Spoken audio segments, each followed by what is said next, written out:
আরে ভাই, কিছুক্ষণ আগে দেখলাম নোয়াখালী থেকে একটা ত্রাণ গাড়ি যাওয়ার সময় দালাল নিয়ে মিছিল করতেছে। মানে আমরা নোয়াখালীবাসী লজ্জিত যে অন্য ডিস্ট্রিক্ট থেকে আমাদের এখানে আসছে ত্রাণ নিয়ে। হয়তো আমি পাচ্ছি না, কিন্তু আমার ভাই পাচ্ছে, বা আমার পার্শ্ববর্তী একজন পাচ্ছে, আমার প্রতিবেশী পাচ্ছে, আর আমরা নিজেরা পাই না কেন? সেজন্য খারাপ ব্যবহার করি।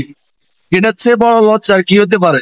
তারা যাওয়ার সময় দালাল দালাল বলে মিছিল করতে করতে যাইতেছে। তো আসলে আপনারা সচেতন হন। আপনার বিপদ আছে, তারা অন্য একটা জেলা থেকে না খেয়ে 12 ঘন্টা একটা পিক আপের পিছনে শুয়ে বসে থেকে আসি, এই মানে এক বুক পানির ভিতরে টান দিচ্ছে। আর কি করতে আপনাদের জন্য? আপনারা নোয়াখালীবাসী যদি নোয়াখালীবাসীর ভালো না দেখতে চান, তাহলে আসলে এটা দুঃখজনক। আর একটা বিষয় হচ্ছে, যারা ত্রাণ দিতে যাচ্ছে আর যারা ত্রাণ প্রাপ্য তারাই নেবেন, আর যারা প্রাপ্য না তারা এসে ওইখানে কোনো হট্টগোল করবেন না।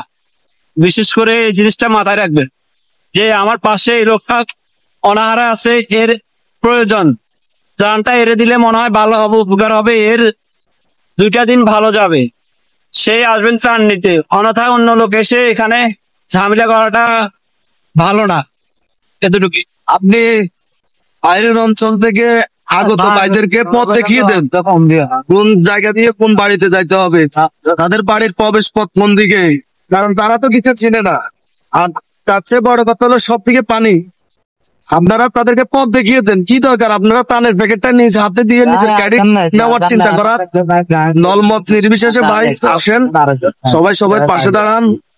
নিজে দালালি করে নিজের ক্যাডেট নেওয়ার কিছু নাই ভাই।